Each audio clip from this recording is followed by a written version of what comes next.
यहाँ स्टार्ट करेंगे। जो विज़न है इसका टेस्ट यहाँ पर है मेंस का, ठीक है, तो इसको देख लेंगे क्या यहाँ पर टेस्ट है ये, ठीक है। तीसरा जो टेस्ट यहाँ पर मैं करा रहा हूँ टेस्ट 3 है और इसका पार्ट 3 यहाँ पर है, राइट। तो जो यहाँ पर लिखा है 2024, ये जो मेंस अभी 2024 का होगा, राइट। उसके लिए जो भी आपका एग्जाम होगा, जैसे कि आपको यूपीएससी तो होगा, ठीक है, यूपीएससी के लिए तो इंपॉर्टेंट है, बट आपका जो भी स्टेट पीसीएस होगा वहाँ पे भी इसके लिए हेल्पफुल हो जाएगा क्वेश्चन ये। इससे करंट से रिलेटेड भी क्वेश्चन है, राइट। ज्योग्राफी से, हिस्ट्री से, जितने भी क्वेश्चन है आपको उनसे प्रैक्टिस हो जाएगा कि किस टाइप से क्वेश्चन को लिखते हैं, ठीक है। सब लेटेस्ट क्वेश्चन रहेंगे 2024 के लिए। तो यहाँ से मैं पार्ट 2 तक ऑलरेडी करा चुका हूँ, मतलब 10 क्वेश्चन तक, ठीक है। अभी 11 से कराऊंगा, 11 से 15 तक, वो आपका पार्ट 3 में हो जाएगा। जो 16 से 20 कराऊंगा वो आपका पार्ट 4 में हो जाएगा, ठीक है। तो स्टार्ट करते हैं। 11 नंबर क्वेश्चन देखते हैं यहाँ पर क्या है। यहाँ पर देखो, जैसे कि यहाँ पर आप देख रहे हैं 1 2 3 4 5 ये सब मैं आपको डिस्कस करा चुका हूँ पहले जो लेक्चर थे उसमें, राइट। तो यहाँ से स्टार्ट करूँगा। तो 11 नंबर क्वेश्चन है यहाँ से, 11 से 15 नंबर क्वेश्चन। 11 नंबर में क्वेश्चन में क्या है, स्वदेशी आंदोलन के बारे में पूछा है, ठीक है। 12 नंबर में क्या है, दांडी जो सत्याग्रह उसके बारे में यहाँ पर क्वेश्चन पूछा है, ठीक है। भारत में जो जनजातीय आंदोलन है उसके बारे में यहाँ पर क्वेश्चन पूछा है, राइट। 14 नंबर में क्या है, जो 1857 का विद्रोह है उसके पश्चात क्या ब्रिटिश में औपनिवेशिक सरकार के प्रशासन के परिवर्तन थे वो पूछा है, ठीक है। और जो 15 नंबर क्वेश्चन है, लॉर्ड रिपन की जो अपेक्षा करे तो भारत का एक प्रगतिशील वायसराय था तो क्यों था, यह पूछा है। तो इस सब क्वेश्चन को डिस्कस करते हैं, राइट। तो स्टार्ट करते हैं। यहाँ से 11 नंबर क्वेश्चन है, स्वदेशी आंदोलन में प्रयोग की गई नवीन पद्धतियों का उल्लेख कीजिए। क्या आपको लगता है कि यह आंदोलन अपने वांछित जो उद्देश्य है उसको प्राप्त करने में सफल रहा था, राइट। तो यहाँ से देखो आपको क्या दृष्टिकोण बनाना है, दृष्टिकोण मतलब आपको क्या माइंड में फ्रेम करना है, किस टाइप से अपना क्वेश्चन को लिखना है, ठीक है। तो यहाँ पे फर्स्ट बात आप बताएंगे जो पूछ रहा है इसमें स्वदेशी आंदोलन, ठीक है, किसके बारे में क्वेश्चन पूछ रहा है, स्वदेशी आंदोलन के बारे में क्वेश्चन पूछ रहा है। तो आप बताएंगे स्वदेशी आंदोलन यहाँ पर क्या है अपना इंट्रोडक्शन में या पृष्ठभूमि में, ठीक है। स्वदेशी आंदोलन क्या है उसके बारे में बताएंगे। सेकंड बात आपको क्या पूछ रहा है, सेकंड बात बोला है कि इसी जो यहाँ पर प्रयोग इसमें की गई जो नवीन पद्धति थी, क्या क्या नवीन पद्धति थी इसमें वो बताएंगे, क्या क्या नवीन पद्धति का प्रयोग किया गया था। तीसरी बात बताना है आपको यहाँ पर, तीसरी बात में बोलेंगे इस आंदोलन में क्या जो सफलता थी, ठीक है, सफलता के साथ साथ इसकी जो क्या सीमाएं हैं, ठीक है, वो भी आप यहाँ पर बताएंगे। जैसे कि ये जो पद्धति यूज करके क्या सफलता मिली तो आप बताएंगे, उसकी क्या सीमाएं भी थी ये भी बता देंगे। और फोर्थ पॉइंट में अपना निष्कर्ष लिखेंगे, ठीक है। जो इस टाइप से आपको आंसर लिखना है। तो स्टार्ट करते हैं। आपको इंट्रोडक्शन में क्या लिखना है स्वदेशी आंदोलन के बारे में, यहाँ पे आप लिखेंगे 1905, ठीक है, 1905 का स्वदेशी आंदोलन औपनिवेशिक सरकार, ठीक है, औपनिवेशिक सरकार द्वारा बंगाल के जो विभाजन है उसकी घोषणा के विरोध में आरंभ हुआ, ठीक है, आरंभ हुआ। ये एक क्या था, ये एक राष्ट्रवादी आंदोलन था, ठीक है, ये आपको यहाँ से बताना है। इस विभाजन के आधार पर बंगाल को 2 प्रशासनिक इकाइयों में विभक्त कर दिया गया था। अनेक जो भारतीय थे ने इसे राष्ट्रवादी आंदोलन के कमजोर करने की साजिश के रूप में भी देखा था, ठीक है। तो आपको यहाँ से इतना बताना है। उसके बाद एक लाइन छोड़ के लिखना है, जो एक लाइन छोड़ के नीचे लिखेंगे, हेडिंग टाइप में लिख लेंगे, थोड़ा सा बनाएंगे इसको। इसमें लिखना है स्वदेशी आंदोलन में प्रयोग की गई नवीन पद्धतियाँ, ठीक है, स्वदेशी आंदोलन में प्रयोग की गई नवीन पद्धतियाँ। इसमें क्या क्या है, पॉइंट वाइज लिखना है आपको, नंबर नहीं डालना है, सिर्फ पॉइंट आपको बना देना है। उसमें लिखना है विदेशी वस्तुओं का बहिष्कार, ठीक है। सेकंड पॉइंट में लिखना है आपको विदेशी जो वस्त्र थे उसका सार्वजनिक था उसका दहन, ठीक है। तीसरे पॉइंट में लिखना है विदेश में निर्मित नमक का बहिष्कार, राइट। फोर्थ पॉइंट में आपको लिखना है जो ब्राह्मण थे उनके द्वारा विदेशी वस्तुओं का प्रयोग वाले विवाह के समारोह में बहिष्कार करना। तो ये 4 पॉइंट आप यहाँ पे बताएंगे, ठीक है। उसके बाद नीचे से फिर से हेडिंग लिखेंगे, हेडिंग डालनी है आपको जनसभाओं और विरोध प्रदर्शन, जो जनसभा थी उसमें विरोध किया और प्रदर्शन किया, ये हेडिंग है। इसमें लिखेंगे आप इनके माध्यम से, ठीक है, ये जो जनसभा विरोध है इसके माध्यम से लोग संगठित, ठीक है, जो लोग है वो क्या संगठित हुए, ये लोगों में संगठित करने की एक प्रमुख पद्धति के रूप में उभरा था, ठीक है। सेकंड पॉइंट आपको लिखना है अश्विनी कुमार दत्त की स्वदेश जो बंधो समिति थी, जैसे कि स्वयंसेवी संगठन जो था, राइट, समिति थी, उनमें लोगों को संगठित करने और अत्यंत लोकप्रिय था उसको सशक्त साधन के रूप में उभरना, राइट, सेकंड पॉइंट में। थर्ड पॉइंट में आपको क्या बताना है इस आंदोलन में लोगों तक पहुंचने और राजनीतिक संदेश के प्रसार हेतु परंपरागत लोकप्रिय उत्सव के मेलों का रचनात्मक उपयोग किया गया था, ठीक है। उदाहरण के लिए बता सकते हैं कि जो महाराष्ट्र में लोकमान्य तिलक है उनके द्वारा शिवाजी की जो गणपति उत्सव है वो आयोजित यहाँ पर किए गए थे, ठीक है। अगला पॉइंट यहाँ पर सामाजिक सुधार और जो जातिगत उत्पीड़न है उसमें दहेज प्रथा, ठीक है, जो आपका मद निषेध है वो आदि के जो विरुद्ध है उसके अभियान के माध्यम से स्वावलंबन या जो आत्मशक्ति है उसकी भावना पर क्या बल दिया गया था, ये भी आप नंबर पॉइंट बता सकते हैं, ठीक है। उसके बाद एक लाइन छोड़ के आप जिस पेन से लिखें उसी पेन से लिखेंगे, चेंज नहीं करेंगे कलर को। इसमें लिखना है आत्मशक्ति की भावना पर बल जो है वो दिया गया और इस आंदोलन के कुछ उद्देश्य को प्राप्त करने में सफल हो, जैसे कि फर्स्ट पॉइंट यहाँ से पॉइंट डाल के लिखना है महिलाओं और छात्रों की भागीदारी से ब्रिटिश विरोधी संघर्ष का सामाजिक जो आधार था वो महत्वपूर्ण रूप से क्या विस्तृत हुआ। ठीक है, इसके अतिरिक्त ये प्रथम अखिल भारतीय जो स्वतंत्रता थी उसका स्वतंत्रता आंदोलन था, क्योंकि ये आंदोलन विस्तार जो बंगाल था उससे बाहर भी था। राइट, उदाहरण के लिए इस आंदोलन का नेतृत्व पंजाब में लाला लाजपत राय ने और मद्रास में एच.एस. राव, राइट, और महाराष्ट्र में क्या बाल गंगाधर तिलक ने किया था। ये पॉइंट आपको बताना इंपॉर्टेंट है। ठीक है, अगला पॉइंट यहाँ से स्वदेशी आंदोलन के जो दौरान राष्ट्रीय आंदोलन के सभी प्रकार की जो प्रवृत्तियाँ थीं उभरी थी। कौन कौन सी प्रवृत्तियाँ उभरी थी उसमें से जैसे कि आप लिखेंगे पॉइंट वाइज लिख देंगे, पॉइंट लगाएंगे, लिखेंगे रूढ़िवादी उदारवाद को लेकर राजनीतिक उग्रवाद तक। ठीक है, अगला पॉइंट लिखेंगे क्रांतिकारी गतिविधियों से लेकर जो प्रारंभिक राज समाजवाद था उस तक। ठीक है, याचिकाएं और प्रार्थनाओं से लेकर निष्क्रिय विरोध असहयोग तक। ये 3 पॉइंट आप यहाँ पर लिख देंगे। राइट, उसके बाद मेन पॉइंट फिर से लिखेंगे यहाँ पे। इस आंदोलन में कला, साहित्य, विज्ञान और उद्योग जगत में लोग भी शामिल हुए। उदाहरण के लिए जो आपका अबिंद्रनाथ टैगोर थे, उन्होंने जो कलाकार थे उनमें भारतीय कला के जो विक्टोरियन प्रकृतिवाद थे उसके जो प्रभुत्व था उसको तोड़ा। ठीक है, और उन्होंने मुगल जो अजंता और राजपूत की जो चित्रकला थी उससे प्रेरणा ली उन्होंने। राइट, ये आपको लिखना है, नीचे लिखना है, थोड़ा सा लाइन छोड़ के देखना है। हालांकि इस आंदोलन को कई चुनौतियों का सामना भी करना पड़ा। ठीक है, इस आंदोलन को कई चुनौतियों का सामना भी करना पड़ा, तो यहाँ पे लिख देंगे कौन कौन सी चुनौतियाँ। फर्स्ट पॉइंट डाल के लिखेंगे। नंबर 1, इसके कारण कांग्रेस के भीतर जो उदारवादी थे उसमें अतिवादियों में विभाजन हुआ, जो अंततः जो 1907 था उसमें सूरत विभाजन का कारण बना। ठीक है, सेकंड पॉइंट आपको लिखना है, कई भारतीय विशेष रूप से उच्च वर्ग के लोग भी अभी भी ब्रिटिश जो उत्पाद थे उसमें अपनी जीवन शैली से वो जोड़े हुए थे उसको। ठीक है, थर्ड पॉइंट में लिखना है, यह आंदोलन व्यापक रूप से उच्च और मध्यम वर्गों के जमींदार तक ही सीमित रहा था। ठीक है, नेक्स्ट पॉइंट, प्रेरणा प्रदान करने के लिए हिंदू उत्सवों और जो पौराणिक कथाएं थी उनका आह्वान किया गया और मुसलमानों के जो बहिष्करण थे उसका कारण बना। ठीक है, यहाँ से आपका आंसर ये क्लोज हो जाएगा। उसके बाद जो निष्कर्ष बचेगा, निष्कर्ष में क्या लिखना है, समग्र रूप से स्वदेशी आंदोलन ने स्वतंत्रता के लिए भारतीय संघर्ष को आकार देने में महत्वपूर्ण भूमिका निभाई। इसके अतिरिक्त 1911, ठीक है, इसके अतिरिक्त 1911 में बंगाल विभाजन को रद्द करना और स्वदेशी आंदोलन का प्रत्यक्ष जो परिणाम था वह नहीं था। ठीक है, फिर भी इस आंदोलन ने ऐसी परिस्थितियों को उत्पन्न करके महत्वपूर्ण भूमिका निभाई है जिस वजह से यह निर्णय लिया गया था। ये आपको थोड़ा सा निष्कर्ष 3 से 4 लाइन हो जाएगा तो लिखना है इतना। ठीक है, वैसे निष्कर्ष आपको 2 से 3 लाइन नहीं लिखना है, ये जो निष्कर्ष बड़ा है तो यहाँ से इतना लिखना है। राइट, अगला क्वेश्चन स्टार्ट करते हैं। 12 नंबर क्वेश्चन जो दांडी सत्याग्रह से जुड़ा था। 12 नंबर क्वेश्चन है, दांडी सत्याग्रह के दौरान गांधी जी ने नमक विरोध के जो प्रतीक थे उसके रूप में क्यों चुना, साथ ही राष्ट्रीय आंदोलन पर दांडी यात्रा के प्रभाव की विवेचना करना है। ठीक है, देखो जितना क्वेश्चन बड़ा होगा उतना हमको पॉइंट लिखने में आसानी होती है, उतने पॉइंट आप क्रिएट कर सकते हैं। जैसे कि अब दृष्टिकोण में क्या लिखेंगे, किसके बारे में पूछ रहा है आपको, दांडी जो सत्याग्रह के बारे में पूछ रहा है। दांडी सत्याग्रह के बारे में इंट्रोडक्शन देंगे, प्रस्तावना देंगे। सेकंड बात में गांधी जी द्वारा नमक जो दांडी सत्याग्रह उसके दौरान क्या क्या विरोध के जो प्रतीक चुने गए थे वो आप यहाँ पर बताएंगे सेकंड बात में।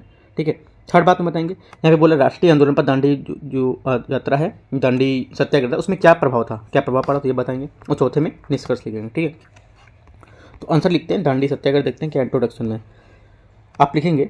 दांडी सत्याग्रह महात्मा गांधी द्वारा शुरू किया गया था, पहले तो लिखना है। ये एक सविनय अवज्ञा आंदोलन, ठीक है, एक सविनय आंदोलन था। ये एक व्यापक जन आंदोलन था। इसे ब्रिटिश सरकार द्वारा आरोपित नमक जो कर था उसके विरुद्ध में प्रारंभ किया गया था। ठीक है, आंदोलन के प्रारंभिक घटनाक्रम के रूप में गांधी जी ने 12 मार्च 1930 को साबरमती आश्रम से दांडी तक एक यात्रा प्रारंभ की। इस दौरान गांधी जी ने एक विशाल जन समूह के नेतृत्व किया। इस समूह ने गुजरात के दांडी नमक तटीय गांव से पहुंचकर समुद्र के जो जल है उससे नमक बनाकर अपना नमक कानून तोड़ने का जो विरोध था उसमें प्रदर्शित किया। ये आपको यहाँ पर बताना है। ठीक है, उसके बाद हेडिंग डालनी है। हेडिंग में लिखना है आपको, गांधी जी द्वारा दांडी सत्याग्रह के दौरान विरोध के प्रतीक रूप से जो नमक को निम्नलिखित में से कारणों से चुना गया वो आपको बताना है। ठीक है, जो गांधी सत्याग्रह था उसके दौरान कौन सा प्रतीक था जो नमक जो कारण थे नमक सत्याग्रह के, उसके क्या क्या कारण से चुना गया था उनको, ये आप लिखेंगे। पहला पॉइंट, दूसरा पॉइंट, 3 पॉइंट में इसको लिखेंगे। ठीक है, पहला पॉइंट आपको लिखना है, जाति, धर्म और क्षेत्र की विभिन्नता के बावजूद नमक प्रत्येक भारतीय परिवार के लिए अनिवार्य घटक था, फिर भी लोगों को घरेलू उपयोग के लिए नमक बनाने से रोका जाता था। ठीक है, ये आप लिखेंगे। अगला लिखना है सेकंड पॉइंट में, भारतीय लोग नमक अधिनियम 1882 के पारित होने तक समुद्री जल से स्वतंत्र रूप से नमक बना रहे थे। इस अधिनियम द्वारा नमक के उत्पादन पर ब्रिटिश एकाधिकार स्थापित हो गया। ठीक है, साथ ही क्या इसके माध्यम से उन्हें नमक पर कर लगाने का अधिकार भी प्रदान कर दिया गया। राइट, तीसरा पॉइंट लिखना है, इसके माध्यम से गांधी जी एक ऐसी वस्तु को लक्षित करके जनमानस, ठीक है, जनमानस और दैनिक जीवन के जो संघर्ष था उसमें दिशा देने के प्रयास में किया गया, जिस पर एक एकाधिकार अनिवार्य रूप से दमनकारी पूंजीवादी संरचना का प्रतीक बना। राइट, नेक्स्ट पॉइंट, चौथा पॉइंट रहेगा, ब्रिटिश शासन के दौरान राजस्व में नमक जो है उस कर का हिस्सा में 8.2% था उस टाइम। ठीक है, और गांधी जी इस तथ्य से अवगत थे कि सरकार इसे अनदेखा नहीं कर सकती है। ये 4 पॉइंट आपको यहाँ पर बता देना है। उसके बाद लिखना है कि जो स्वतंत्रता जो आपसे यहाँ पे पूछा था कि स्वतंत्रता संग्राम पर क्या प्रभाव पड़ा, तो आपको लिखना है, ये हेडिंग डालना है कि जो स्वतंत्रता संग्राम है इस पर निम्नलिखित क्या प्रभाव पड़े। इसमें फर्स्ट पॉइंट सेकंड पॉइंट डाल के लिखना है। इसमें पहला पॉइंट लिखेंगे समान क्षेत्रीय आंदोलन का प्रारंभ, जो समान क्षेत्रीय आंदोलन थे उसका प्रारंभ, इसमें लिखेंगे इसी पॉइंट में, ये दक्षिण पूर्वी तट पर इसी प्रकार से समान नमक यात्रा का सी राजगोपालाचारी ने नेतृत्व किया था। ये यात्रा तमिलनाडु के जो त्रिची से विदारण तक की गई थी। ठीक है, ये यात्रा जो थी यहाँ तक की गई थी। इसी में पॉइंट, इसी में जो फर्स्ट है इसी में पॉइंट में लिखना है, जो फर्स्ट हेडिंग थी इसी के पॉइंट में नीचे लिखना है। मालाबार क्षेत्र के जो केलप्पन था उसने कालीकट के जो पय्यानूर तक नमक यात्रा का नेतृत्व किया। ठीक है, इसी में थर्ड पॉइंट लिखना है, उत्तर पश्चिम सीमा जो प्रांत है उसमें खान अब्दुल गफ्फार खान के नेतृत्व में भी इसी प्रकार का विरोध किया गया। तो 3 पॉइंट आपको पहली हेडिंग में बता देना था। ठीक है, सेकेंड हेडिंग है जन भागीदारी। ठीक है, जन भागीदारी, इसमें लिखना है आपको जन आंदोलन पिछले आंदोलनों की तुलना में अधिक व्यापक था। इसमें किसानों, श्रमिकों, छात्रों और कुछ नगरीय जो तत्व थे उसमें व्यापारियों, दुकानदारों आदि के क्या व्यापक भागीदारी दिखी गई थी इसमें। ठीक है, थर्ड हेडिंग में लिखना है महिलाओं की भागीदारी। इसमें आपको लिखना है अंदर, इस आंदोलन में महिलाओं की बड़ी संख्या में क्या है भाग लेते यात्रा को वास्तविक और जन आंदोलन का स्वरूप प्रदान किया। ठीक है, फोर्थ हेडिंग में लिखना है वैश्विक मान्यता। इसमें लिखेंगे इसके अंदर, इसने भारतीयों द्वारा सामना की जाने वाली जो समस्या है उसकी ओर से विश्व के अन्य देशों को भी ध्यान आकर्षित किया, और अमेरिकी पत्रिका टाइम जो थी उसके नमक सत्याग्रह के विस्तार पूर्वक उसको कवर किया। ये आपको यहाँ से पॉइंट बता देना है। उसके बाद अपना निष्कर्ष लिखना है। यहाँ से निष्कर्ष क्या लिखेंगे, दांडी सत्याग्रह ने भारत को एक ऐसे पथ पर अग्रसर किया जहाँ पीछे से हटने पर कोई विकल्प नहीं था। ठीक है, अब उनके समक्ष उपलब्ध एकमात्र विकल्प आगे बढ़ना और पूर्ण स्वतंत्रता प्राप्त करना था। यहाँ से आपका आंसर पूरा हो जाएगा। ठीक है, अगला देखते हैं 30 नंबर क्वेश्चन। 30 नंबर क्वेश्चन है भारत में हुए जनजातीय आंदोलन। ठीक है, जो भारत में वो जनजातीय आंदोलन था उसके जनजातीय आंदोलन अंग्रेजों की औपनिवेशिक नीतियों के खिलाफ प्रतिक्रिया थे, चर्चा करना है। ठीक है, तो देखो यहाँ पे किसके बारे में पूछ रहा है, यहाँ पे बात कर रहा है जनजातीय आंदोलन के बारे में। तो भारत का जनजातीय आंदोलन क्या, इसके बारे में आप इसको इंट्रोडक्शन देंगे, प्रस्तावना बताएंगे। सेकंड पॉइंट में क्या बताना है, इसमें चर्चा करेंगे किस प्रकार इसमें अधिकांश आंदोलन उस तरह की औपनिवेशिक नीतियों के खिलाफ थे, जैसे ये बता रहा है औपनिवेशिक जो नीति थी उसके खिलाफ क्या क्या कारण थे, आप यहाँ पर ही बताएंगे। थर्ड पॉइंट में अपना आप निष्कर्ष देंगे, क्योंकि तीसरा पॉइंट यहाँ पर चौथा पॉइंट को दिया ही नहीं है, तो सीधे से आप क्या इसमें निष्कर्ष लिखेंगे। ठीक है, निष्कर्ष में क्या लिखना है तो अभी मैं बताता हूँ, स्टार्ट करता हूँ आंसर को। उसके बाद इसमें आपको लिखना है भारत में जनजातीय आंदोलन 18वीं सदी से, जो 18वीं सदी है उससे अंत में शुरू होकर स्वतंत्रता प्राप्ति तक क्या जारी रहे। ठीक है, ये आपको बताना है। तत्कालीन जो जनजाति हैं उनको मुख्यतः 2 भागों में विभाजित किया गया, गैर सीमांत जनजाति और आपकी सीमांत जनजाति। ये तो आपको 2 पता हो गया। ठीक है, उसके बाद जो गैर सीमांत जनजातियाँ थीं, कुल जनजातीय आबादी का लगभग कितना 89% हिस्सा थी उसका।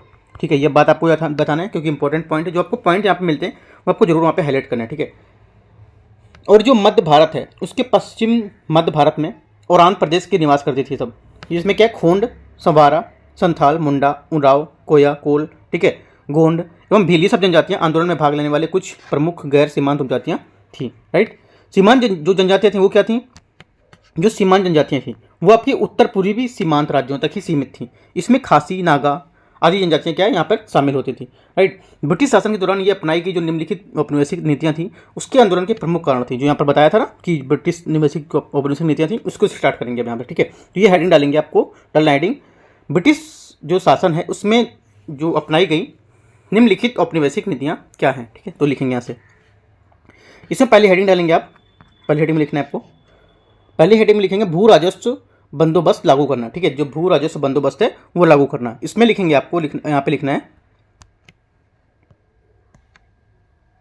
यहाँ से लिखेंगे भू राजस्व जो बंदोबस्त लागू करना। इसमें लिखेंगे अंग्रेजों ने जनजातीय क्षेत्रों में भू राजस्व और जनजातीय उत्पादों पर कराधान की एक जो नई प्रणाली थी उसके साथ साथ जमींदारी प्रथा की क्या शुरुआत की।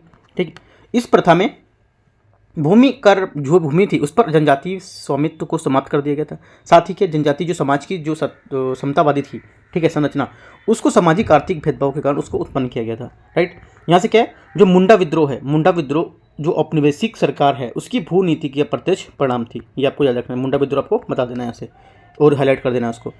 अगला सेकंड हेडिंग है आपकी, दूसरी हेडिंग क्या रहेगी, दूसरी हेडिंग में आपको लिखना है बाहरी जो आर्थिक अभिकर्ता हैं उसके द्वारा शोषण। ठीक है, बाहरी अभिकर्ता के द्वारा शोषण, उसमें लिखेंगे अंग्रेजों ने इन क्षेत्रों में बड़ी संख्या में साहूकार, राजस्व, किसान और व्यापारियों को बसाया। आगे चलकर क्या इन जो लोगों की जनजाति पर को कर्ज में जाल में डालकर उनको क्या है फंसाकर जमीनों पर कब्जा करने लगे। ठीक है, जिससे क्या है आपकी आदिवासी मजदूर बटाईदार अपनी ही जमीन पर क्या किराएदार यहाँ पर बन गए, क्योंकि चला जाता है उनसे जो कर्ज में फंसा दिया कि उनको किराए पर मंजूर हो गया, मजबूर हो गया। ठीक है, ये संथाल विद्रोह का एक प्रमुख कारण था। देखो यहाँ पर मुंडा विद्रोह आपको बताएंगे, मुंडा विद्रोह, संथाल विद्रोह, ये दोनों कारण आपने बता दिए। ठीक है। अगला जो तीसरा हेडिंग है, इसमें तीसरा हेडिंग में लिखना है आपको वनों पर नियंत्रण। ठीक है, वनों पर नियंत्रण, इसमें लिखेंगे आप जो वन है, ठीक है, यहाँ पे जो वन था उन पर नियंत्रण का लिखना है। वन अधिनियम 1865, ठीक है, वन अधिनियम 1865 और भारतीय वन अधिनियम 1927, ठीक है, ने वनों को राज्य की जो संपत्ति थी घोषित किया। साथ ही क्या जनजातीय लोगों को वन की जो संसाधन थे उस तक पहुंच और उपयोग करने के अधिकारों को प्रतिबंधित कर दिया। इसके परिणाम स्वरूप जनजातीय लोगों को अपनी पैतृक भूमि से क्या बेदखल और विस्थापित होना पड़ा। ठीक है, अपने अपने क्षेत्रों में भूमि उपयोग को प्रतिबंधित करने के लिए इस नीति का जो परिणाम स्वरूप था उसमें कोल, बस्तर और रंपा विद्रोह हुए थे। ठीक है, तो आपको यहाँ पर ये तीनों विद्रोह के बारे में बता देना इसमें भी। अगला क्या है, अगली हेडिंग यहाँ पर है अंग्रेजों का सभ्य बनाने हेतु चलाया गया मिशन। जो अंग्रेजों को सभ्य बनाने के लिए मिशन चलाया गया था, ये हेडिंग है। ठीक है, इसमें लिखना है अंग्रेज जनजातीय लोगों को असभ्य और अपराधी मानते थे। ठीक है, तथा इनकी जो संस्कृति थी, एक व्यवस्था है, जो व्यवस्था थी उसको दृष्टि में देखते हुए इस प्रकार उन्होंने जनजाति के सांस्कृतिक जीवन में हस्तक्षेप किया, जो जनजाति विद्रोह के कारण में से एक था। ठीक है, दमनकारी प्रणाली, इसमें क्या लिखना है, जो दमनकारी प्रणाली थी उसमें लिखना है जमींदार, पुलिस और न्याय प्रणाली द्वारा संयुक्त रूप से जनजाति का दमन किया गया।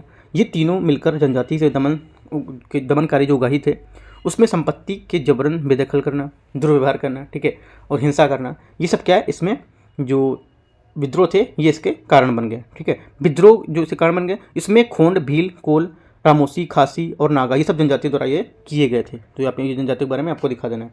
उसके बाद नीचे लिखना है लाइन छोड़ के, थोड़ा निष्कर्ष टाइप में ये, हालांकि जनजातीय विद्रोह इन जनजातियों की लोगों की हत्या और विस्थापन का कारण बना, फिर भी इन आंदोलनों ने जनजातीय अधिकारों के प्रति जागरूकता बढ़ी। ठीक है, और इन अधिकारों को मान्यता प्राप्त हुई। साथ ही क्या इनमें से अनेक जो जनजातीय जो नेता थे उनमें भू सुधार और पुनर्वितरण की जो जनजातीय पहचान थी उसमें मार्ग इनका प्रशस्त हुआ। ठीक है, तो आपको यहाँ से ये बता देना है और आपका आंसर यहाँ से पूरा हो जाएगा। अगला देखते हैं 14 नंबर। याद देखो 30 नंबर क्वेश्चन में 2-3 जो विद्रोह थे उसके बारे में बताया गया, इंपॉर्टेंट है वो। ठीक है, वो आपका प्रीलिम्स में भी आने के चांस रहते हैं। 14 नंबर क्वेश्चन है, 14 नंबर क्वेश्चन 1857 के बारे में पूछ रहा है। ठीक है, तो इसको देखते हैं। 1857 के विद्रोह के पश्चात भारत में ब्रिटिश औपनिवेशिक सरकार के प्रशासन और सेना में हुए परिवर्तन पर प्रकाश डालना है। दृष्टिकोण में क्या बताना है आपको, दृष्टिकोण क्या बताएंगे आप, क्या बताएंगे 1857 का जो विद्रोह था इसके बारे में पहली बात आपको बताना है। ठीक है, क्या है, इस विद्रोह के पश्चात भारत में जो ब्रिटिश सैनिक थे या ब्रिटिश औपनिवेशिक सरकार थे इसमें क्या परिवर्तन हुए, जैसे कि यहाँ पर पूछ रहा है क्या परिवर्तन हुए। सेकंड बात में आपको ये बता देना है और थर्ड में अपना निष्कर्ष लिखना है। ठीक है, तो स्टार्ट करते हैं। जो अपना दृष्टिकोण रहेगा देखते हैं 1857 का क्या दृष्टिकोण है। इसमें लिखेंगे 1857 के दृष्टिकोण में 1857 के विद्रोह ने भारत में ब्रिटिश प्रशासन को गहरी चोट पहुंचाई और इसके पुनर्गठन को अपरिहार्य बना दिया। ठीक है, ये भारत में ब्रिटिश उपनिवेशवाद के इतिहास में एक महत्वपूर्ण मोड़ था। ठीक है, इससे ब्रिटिश दृष्टिकोण में व्यापक परिवर्तन आया जो विद्रोह के दमन के तुरंत बाद गतिविधि में परिलक्षित हुआ। राइट, हेडिंग डालना है नीचे, प्रशासन में परिवर्तन, ये मेन हेडिंग रहेगी। उसके नीचे एक सब हेडिंग और रहेगी, उसमें लिखना है सत्ता का हस्तांतरण। इसके अंतर्गत लिखेंगे इसके पश्चात ब्रिटिश संसद द्वारा 1858, ठीक है, का अधिनियम पारित किया गया था। इस अधिनियम के माध्यम से शासन करने की ईस्ट इंडिया कंपनी ने ब्रिटिश क्राउन को हस्तांतरित कर दी और महारानी विक्टोरिया को ब्रिटिश जो भारत की संज्ञा थी उसको साम्राज्य यहाँ पर घोषित कर दिया। ये आपको यहाँ पर बताना है। ठीक है, नेक्स्ट हेडिंग क्या रहेगी, उसी प्रशासन में परिवर्तन के अंतर्गत ही हेडिंग है, पहली हेडिंग बता दी, और दूसरी हेडिंग उसी के अंतर्गत है, प्रांतीय प्रशासन। उसमें लिखना है आपको भारतीय परिषद अधिनियम 1861, ठीक है 1861। उससे पहले भारत में शासन पर जो नियंत्रण था केंद्रीय सरकार द्वारा यहाँ पर किया जाता था, लेकिन इस अधिनियम के पश्चात स्थानीय सरकारों और अधिकारियों को व्यापक यहाँ क्या अधिकार प्रदान किए जाने लगे, ठीक है, ये आपको बताना है। नेक्स्ट हेडिंग डालना है तीसरी इसी में, स्थानीय निकाय। इसमें लिखेंगे वित्तीय समस्याओं के कारण सरकार ने प्रशासन को और अधिक विकेंद्रीकरण करते हुए नगर पालिकाओं और जिला बोर्डों के माध्यम से स्थानीय सरकार को बढ़ावा दिया। तीसरा पॉइंट हो गया।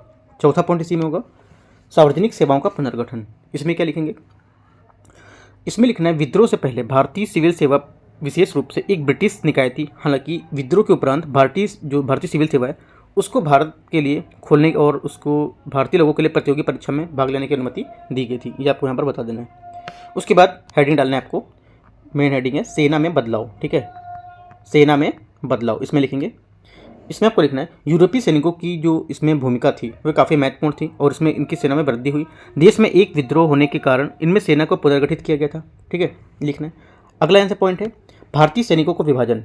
इसमें बताना भारतीय सेना को जो विभाजन था उसमें सेना के भारतीय खंड का संगठन था, उसमें संतुलन और प्रतिसंतुलन या फूट डालो और राज करो की नीति पर आधारित कर दिया गया था, ठीक है। यह नीति दोबारा किसी ब्रिटिश विरोधी जो थे उसमें विद्रोही को एकजुट होने की संभावना को समाप्त करने के लिए यहाँ पर की गई थी, ठीक है।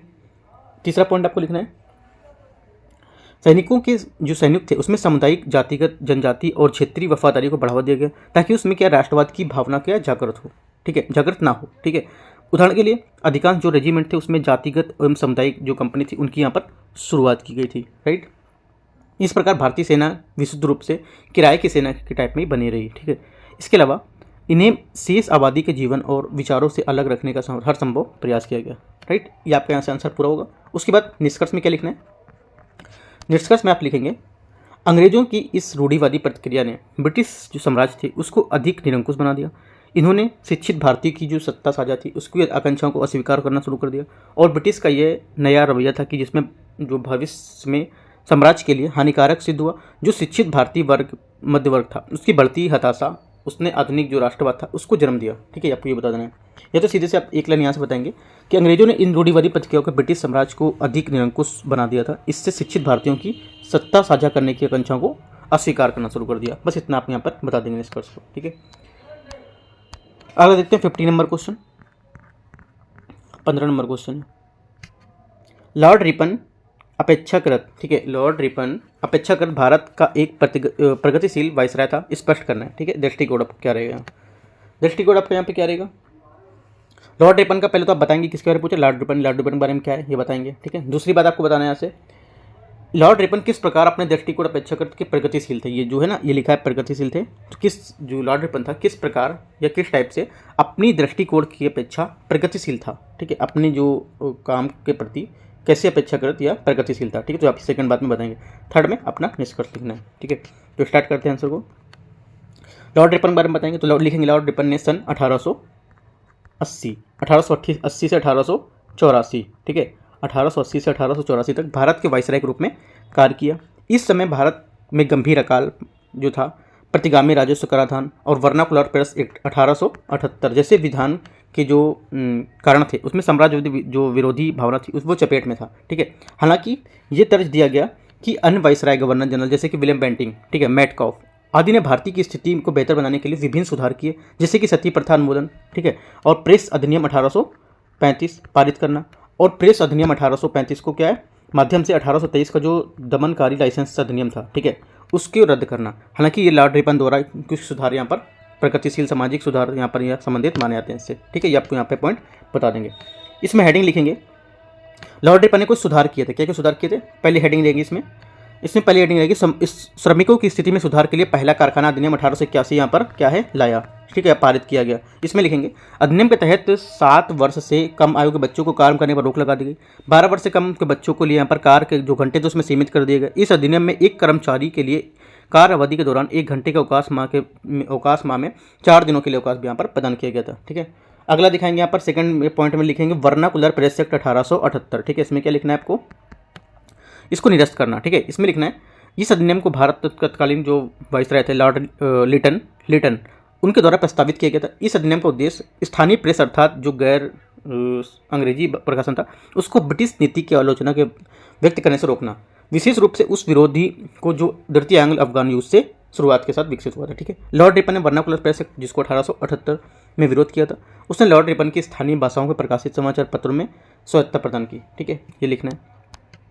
तीसरी हेडिंग में लिखना है आर्थिक सुधार। ठीक है, इसमें आर्थिक सुधार क्या था, इसमें लिखेंगे लॉर्ड रिपन ने वित्तीय विकेंद्रीकरण का समर्थक था या समर्थन किया। उसने राजस्व के स्रोतों के 3 श्रेणियों में अर्थात साम्राज्य, प्रांतीय और साम्राज्य, प्रांत और इनका विभाजित, मतलब जो कुछ वर्ग थे प्रांत समाज में और राजस्व में इनको विभाजित किया। ठीक है, इसके विभिन्न स्रोत दिए ताकि वे खर्च पर अपना नियंत्रण बनाए रखें और यह भी निर्धारित किया कि केंद्र और प्रांत वित्तीय समझौतों की प्रत्येक 5 वर्ष में इसकी समीक्षा करना, यह समीक्षा की जाएगी। ठीक है, वित्तीय समझौता सन 1904 में क्या लागू हुआ, ये पॉइंट आप लिखेंगे। अगली हेडिंग रहेगी मेन, इसी पॉइंट में मेन हेडिंग है स्थानीय स्वशासन की स्थापना। ठीक है, जो स्थानीय स्वशासन उसकी स्थापना उन्होंने 1882 में का संकल्प प्रस्तुत किया। इस संकल्प के तहत भारत में निर्वाचित स्थानीय परिषद की क्या स्थापना के लिए एक रूपरेखा प्रदान की। इससे भारत में क्या स्थानीय स्वशासन की शुरुआत करने में मदद मिली। ठीक है, अगला है हेडिंग इल्बर्ट बिल। ठीक है, इल्बर्ट बिल है, इसमें क्या लिखेंगे, इसे मूल रूप से लॉर्ड जो लिटन था उसके द्वारा वर्नाकुलर प्रेस एक्ट के बाद हुई आलोचना के प्रतिपूर्ति के लिए प्रस्तावित किया गया था। बाद में 1883 में बिल को वाइसराय रिपन द्वारा क्या पेश किया गया।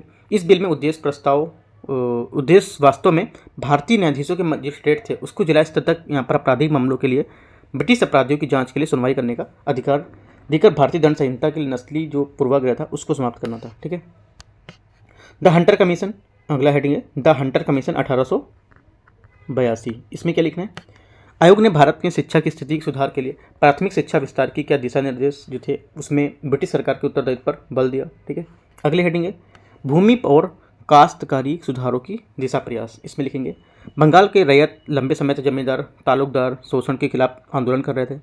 बंगाल रैयतों की मांग है उसके समाधान करने के लिए लॉर्ड रिपन ने सन 1880 में बंगाल जो लगान आयोग था उसमें कमीशन का नियुक्त किया। इसकी सिफारिश 1882 के आधार पर बंगाल काश्तकारी अधिनियम 1885 लॉर्ड रिपन के कार्यकाल की समाप्ति के बाद ये पारित कर दिया गया था। ठीक है, उसके बाद निष्कर्ष लिखेंगे अपना भारतीयों के प्रति लॉर्ड रिपन के मानवीय भावों भारतीय समुदाय में बेहतर करने के लिए उनके कार्य और जो आंतरिक प्रशासन थे उसमें सुधार के लिए प्रयास के कारण उन्हें भारत का एक प्रगतिशील वाइसराय भी माना जाता है। इंपॉर्टेंट क्वेश्चन है, ये क्वेश्चन पेपर में आ सकता है। ठीक है,